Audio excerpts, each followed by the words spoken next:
And then the other thing I really wanted to do with this novel, and I had written nonfiction, so I wanted to have some fun with it, was to really write a tribute novel to the art of the short story. And so I picked a short story that I really loved, that I felt had all these themes that mirrored what my very contemporary characters were going through, and that's The Necklace by Guy De Maupassant, which a lot of people have read, even if you don't realize it. You probably read it in like an anthology in like 7th or 8th grade.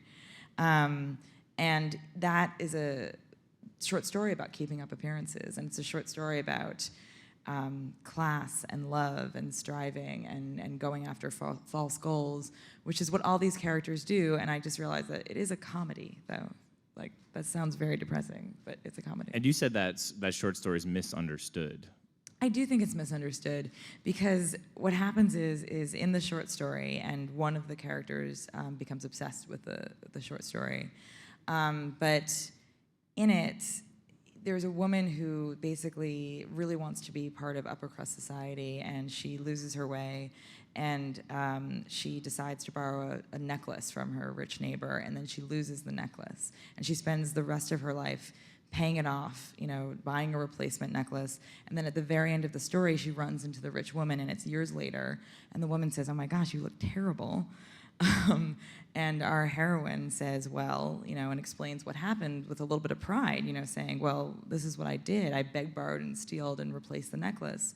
And the rich lady looks at her and says, oh, my dear, it was fake.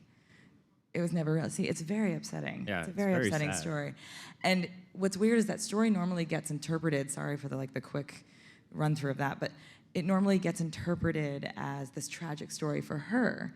But I think it's a tragic story for her husband, who does everything he can to procure this invite to this fancy party where she wears the necklace, and her first reaction, instead of thank you, is, well, what am I gonna wear to this?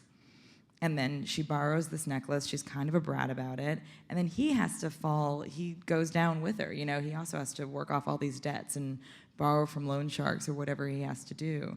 So I think the story is sort of misinterpreted. I still think it's tragic. I just think it's a matter of whose tragedy it is.